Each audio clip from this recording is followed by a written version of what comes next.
That LED is a bit bright over there. Anyway, good morning. It's 3:30 on a Sunday morning here in Melbourne, Australia. If you're new to the channel, my name is Will Faulkner and I'm a photographer in Melbourne, Australia.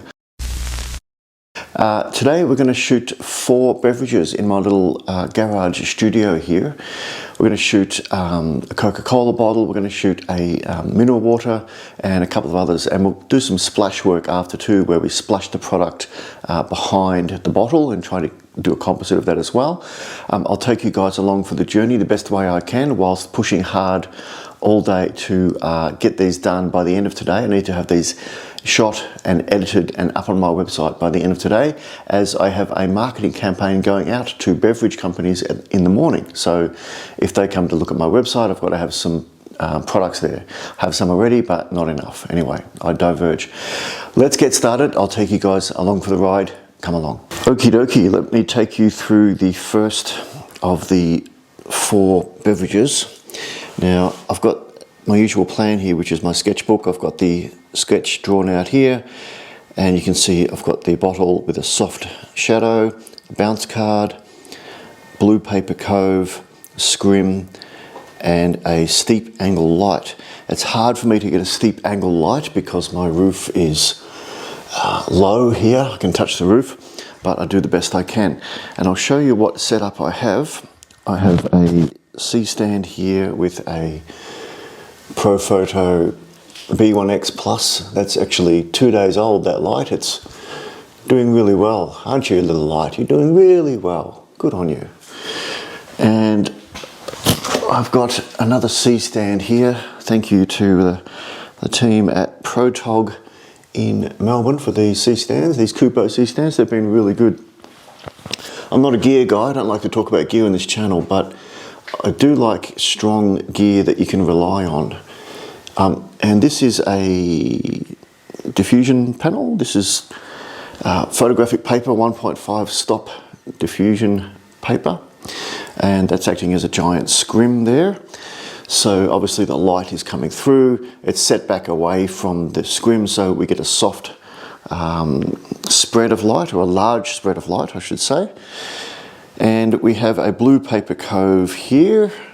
So a blue paper cove coming down. This is my little color balance card that I usually just put that in there. That's a neutral grey paper. Then I can sample that later in Lightroom and set the color balance for all the shots so that they are true to the product. And we've got a blue product there, which is just an energy drink. And this first shot is a really simple shot. It's the easiest one of the 4 by far.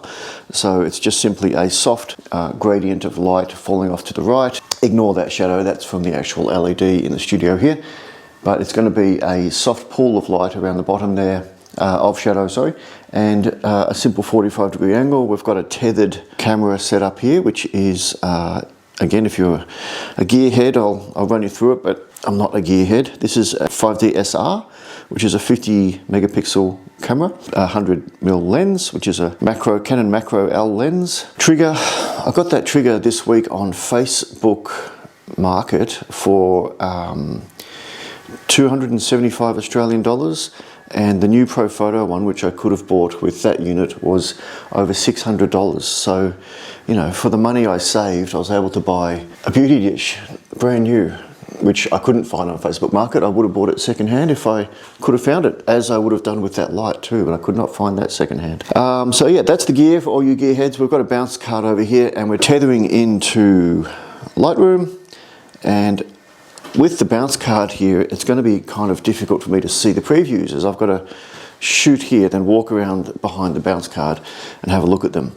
I'm thinking of investing into a laptop stand in the near future, which I can sort of prop here, but I've got to be careful how much gear I bring into this small space, because I am working in my garage and it is tight in here, very tight. So I try not to have too much gear any more than I need.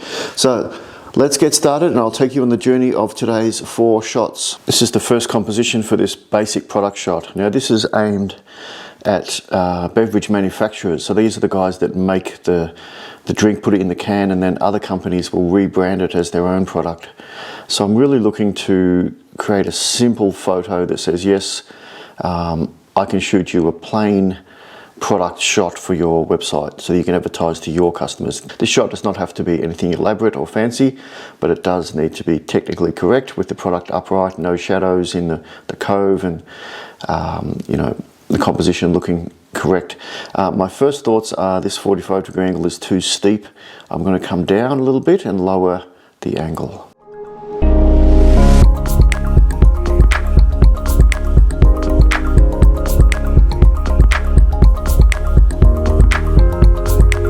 Okay, that's the first shot done, nice and easy. 1 of 4 out the way. One more thing, these lights have TTL. Now, I generally would only use TTL for event photography when I'm using speed lights. And I want to say that the TTL on product photography for doing this kind of work, this kind of generic kind of work with a soft shadow, is fantastic. It's just fantastic. All you have to do is say to your flash, okay, TTL, and it'll go, yep, here's the light you need. All it does is that saves you time bouncing back and forth, adjusting the light up and down, up and down, up and down, trying to get just the right amount of light. Let the computer do that for you. You know, set it to TTL and say, how much light do I need? It says, oh, well, you need half the power of this flash head. Okay, bam, there you go. Shot done, next.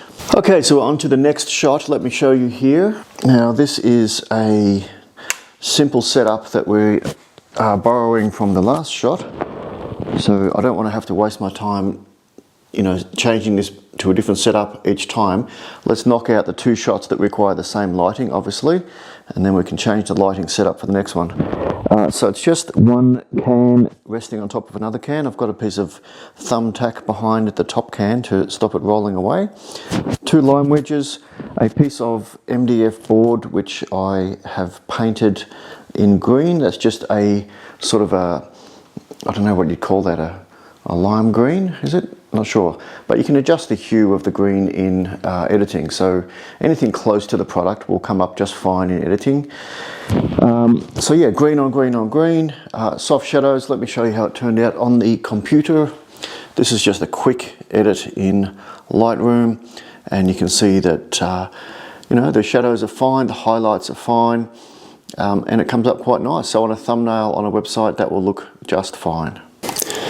Have a look at the size of these mosquitoes that I am working with here. There's the smoke alarm to put that into perspective. That thing is the size of a 20-cent piece in Australian money. Ridiculous. Now we are onto something a little bit more interesting. I actually really like this kind of work. Now, this shot has been done before many times, I know, but for the customer who has never seen this shot before when cruising other photographers' websites, they're going to see this shot for the first time and think, wow, that's really interesting. So all it is a overhead shot, quite a steep angle here coming down, and some shadow play with the light over to my left, casting a shadow. This is the modeling light. And we're going to take a couple of different shots. We're going to take a shot for the bottle. I've set the focus point on the label at f14, so the bottle is still pretty sharp at the top here. And then I'm going to take another exposure and another focus point on the bottle cap, and I'm going to blend the 2 together. That will be super easy to adjust that background to be Coca-Cola red, and I'll probably get my editing girl to do that for me, I think. So the one problem we have is the shadow is not crisp enough, and for you photographers who understand what I'm talking about, I can't get the light far enough away from the subject because I'm restricted by the roof height here. The light is already touching the roof. So the only other alternative is to lower, there's 2 alternatives. I can lower the product to the floor, which will give me another 3 feet, or I can snoot the light. I'm going to try lowering the product to the floor first, and then we'll have a look how the shadow looks. Okay, here we are. We have the product on the floor, which was really my only option. I'm still not getting as crisp a shadow as I could, but I have to work within the limitations of the space that I have. If I had a larger studio space, the product would be 15 feet away, or 15 meters away with a 1000 watt head. This is a 500 watt head, and it's almost at max power. I think, yeah, it's at level 10. So it's maxed out and I'm at F14. So good to know with these 500 watt B10x Plus heads. This is pretty much your max sort of range here, your max power. Anything beyond that, you're going to need a stronger head. So now that I've got the base shot out the way, I'm going to remove the bottle and just take another shot for the bottle cap and then blend just the white of the bottle cap into the final shot.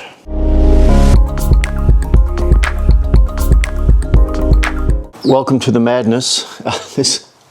This setup here is quite something. Let me run you through it. So we have the product here on a table, 2 risers, and underneath a scrim panel. Check out my shorts on how to make a scrim panel like that. Then we have a bounce reflector here illuminating the bottom of the bottle. We have a single light source at the top coming down, so the light is kind of shining, you know, on here and fall off coming down there, and just a bit of fill coming up from the bottom. We have the splash setup going on here, so this is my go-to splash setup. So it's just a drop sheet raised up in the 4 corners, and the lowest point is here, which if you put a little weight or a clip or something, the liquid will fall into your bucket below. And I know that we can do this in Photoshop. We can quickly purchase a splash from Adobe stock or something like that. But just for the sake of doing this and, you know, learning myself, we'll do it here live. What I'm going to do is photograph the bottle first, and then I'm going to leave the light source as it is. So I want the same sort of light qualities on the splash as we have on the bottle, so that it looks like the splash was done with the bottle in the frame, whereas it'll be 2 different shots composited together. Camera settings, pretty standard. We've got sort of 1/200th of a second, f11, ISO 100. And you can see a couple of test shots that have come through here already. It's not a difficult thing to do, but you've got to just take your time and get it right. Yeah, let's get stuck into it and see what we get. So we are at the same camera settings, which is f11, ISO 100, 1/200th of a second. We have the strobe set to freeze mode, which is just a shorter flash duration. And it's coming in at half power, so number 5 on this strobe. Okay, I like to use these little they're little soap dispensers for your washing detergent, and it's just the perfect amount of liquid. So I've got that about half full, and I've got a remote trigger, and that's it. So it's all about timing. Here we go.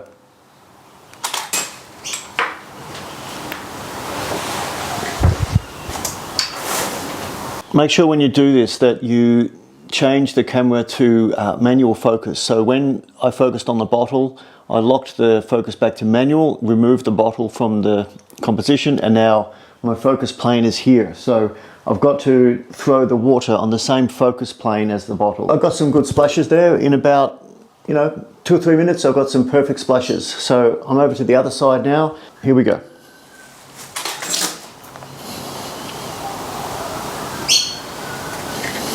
So just a comment on the Profoto B10x Plus for freeze work. I was a little bit scared to buy this for freeze work, and I was really going down the Broncolor Ceros 800L route, which is for those of you who don't know, is a battery-powered strobe light with 800 watts per second power compared to 500 for this one. And at the last minute, I changed my mind and went down the Profoto route, but I was really worried that I wasn't going to have the power and the functions to freeze water, but it does. It totally does. I did some testing the first day I got it, and it worked fine. And you can see in these photos it worked fine. But what you will need to keep in mind is that if you've got blurry water, it may not be the strobe, it may just be the focus plane, because that water, if you're throwing it and it's out of the focus plane of where the focus plane is in the composition, it's going to look blurry. So the shots that I've gone through here just in a few minutes, the edge of the water droplets, there's no motion at all, very, very minute. But when you put that together in a composite and put it behind the bottle, you're totally not going to see that. So long story short, it's been a great purchase for me. So if you are thinking about doing freeze work with with a battery powered strobe, it can be done. Everyone says you need to get a pack system. Sure, pack systems are great, but shooting in your garage or shooting in a small studio, this battery powered system still works fine. So next we have coffee beans. I'm going to throw some coffee beans through the frame, and I may or may not use these shots, but I can always composite these beans into it. But again, I could have got these images off the internet and put them in, but it wouldn't have had the same quality of light. So going back to my point, I want the same quality of light on the milk, the bottle, and the coffee beans, and then I'll just replace the background, and it should come up pretty well. So here's the final shot, the 3 frames composited together, and I'm pretty happy with the way it worked out. So that's it for today. You know the deal. Like, share, and subscribe, and I'll see you all in the next video.